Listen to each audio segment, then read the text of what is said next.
The Elves and the Shoemaker.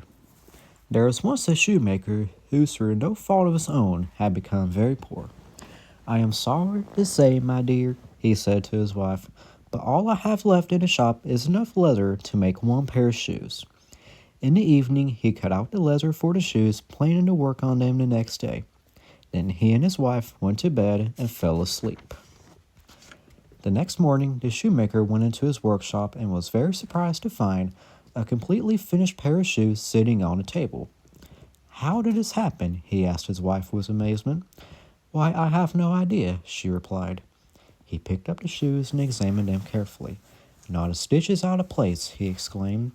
"The shoes look as though a master craftsman has made them."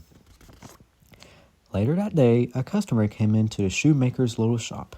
"What a fine pair of shoes!" "These are," the customer said, and he looked at a new pair of shoes. He was so impressed with the finely crafted shoes that he had paid more than the usual price for them. The shoemaker used the money to buy enough leather to make 2 pairs of shoes. He cut out the leather that evening. "I will start work on the new shoes first thing in the morning," he said to himself as he headed off to bed. But when the shoemaker went into his shop in the morning, there was no need to do any work. Both pairs of shoes were already finished, although the shoemaker had no idea how. It was not long before customers bought the beautiful shoes. They paid such good prices that the shoemaker was able to buy enough leather for 4 more pairs of shoes. The next morning, the shoemaker once again entered his workshop to find that the leather he had laid out the night before had been magically transformed into 4 pairs of finished shoes by morning. Very soon, the shoemaker was making a good living again, and in no time at all, he became a wealthy man.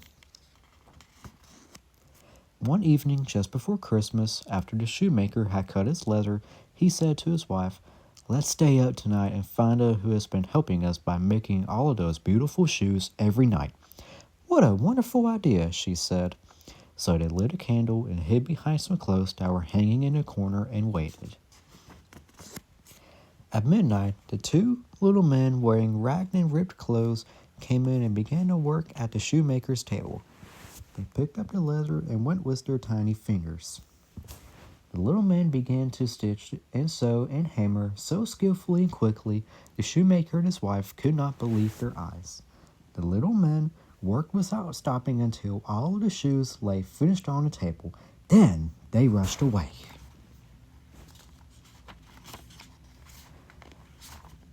In the morning, the shoemaker's wife said, "Those little men have made us rich. How could we ever find a way to thank them? They must be freezing running around in such tattered and threadbare clothes," said the shoemaker. "We can make them new outfits."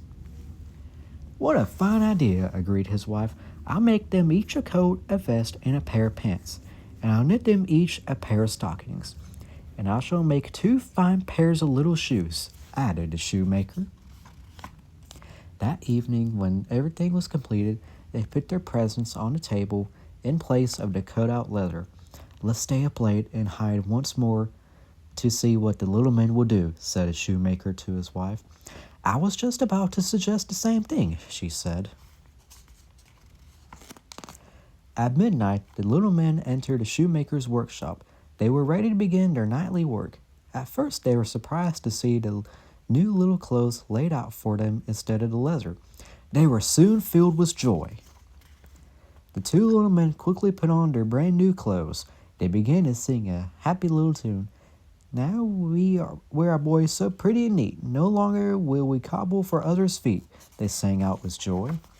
The little men were so excited about their new clothes that they skipped all around the room. They jumped over chairs and hopped onto benches. Finally, they danced right out the door and disappeared into the night.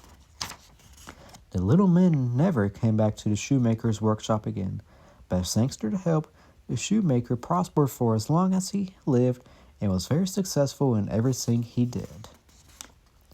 Merry Christmas!